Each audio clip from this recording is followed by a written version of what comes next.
નમસ્તે દોસ્તો, હું છું ગાયત્રી. આજનો સ્ક્રીન ટાઈમ એક એવી કહાની છે જે એક સિમ્પલ લહેંગા રિક્વેસ્ટથી શરૂ થાય છે પણ સીધી બોલિવૂડના પાવર સ્ટ્રક્ચર સુધી પહોંચી જાય છે. ઇમેજિન કરો, યામી ગૌતમ જે એક એસ્ટાબ્લિશ્ડ એક્ટ્રેસ છે, પોતાની શાદી માટે એક ટોપ ડિઝાઇનર પાસે જાય છે. ઉમ્મીદ હતી એક ડ્રીમ લહેંગાની, પણ તેમને જે જવાબ મળે છે એ ખૂબ જ શોકિંગ છે. ડિઝાઇનર તેમને સીધું જ કહી દે છે કે તું ટોપ ગ્રેડ એક્ટ્રેસ નથી, હું તારા માટે લહેંગો ડિઝાઇન નહીં કરું. હવે આ માત્ર એક રિજેક્શન નથી, આ એક માઇન્ડસેટ છે. બોલિવૂડમાં માત્ર ફિલ્મો જ નહીં પણ ફેશન પણ રેન્કિંગ સિસ્ટમ પર ચાલે છે, જ્યાં અમુક એલિટ ડિઝાઇનર્સ નક્કી કરે છે કે કોણ એ લિસ્ટ છે અને કોણ નહીં. અહીં ટેલેન્ટ સેકન્ડરી થઈ જાય છે અને એક્સેસ પ્રાઇમરી. પણ કહાની અહીં ટર્ન લે છે. યામી ગૌતમે હાર ના માની. તેઓ કોઈ બીજા મોટા ડિઝાઇનર પાસે પણ ના ગયા, પણ તેમણે પોતાની માની સાડી પહેરી. એક સિમ્પલ ચોઇસ, પણ એક પાવરફુલ સ્ટેટમેન્ટ.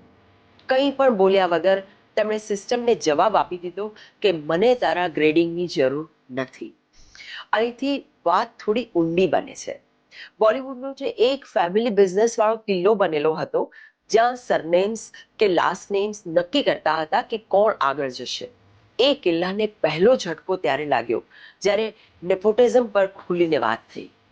જ્યારે કંગના રાણાવતે આ ડિબેટને નેશનલ કોન્વર્સેશન બનાવી દીધી, ત્યારે લોકોને સમજાયું કે આ સિસ્ટમ કેટલી ક્લોઝડ અને કંટ્રોલ્ડ છે.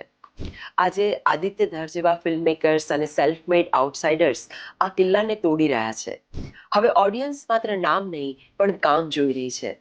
વિચારો, જો યામી ગૌતમ જેવા નામને આવું સાંભળવું પડે તો નવા કલાકારો સાથે શું થતું હશે? કેટલી વાર તમને ફીલ કરાવાયું હશે કે આ ઇન્ડસ્ટ્રી તમારા માટે નથી? પણ હવે નરેટિવ્સ બદલાઈ રહ્યા છે. બોલિવૂડનું જે ક્લોઝ ડોર માફિયા કલ્ચર હતું એ હવે નબળું પડી રહ્યું છે. ગેટકીપર્સ તો હજુ પણ છે, પણ દરવાજા તૂટવા લાગ્યા છે.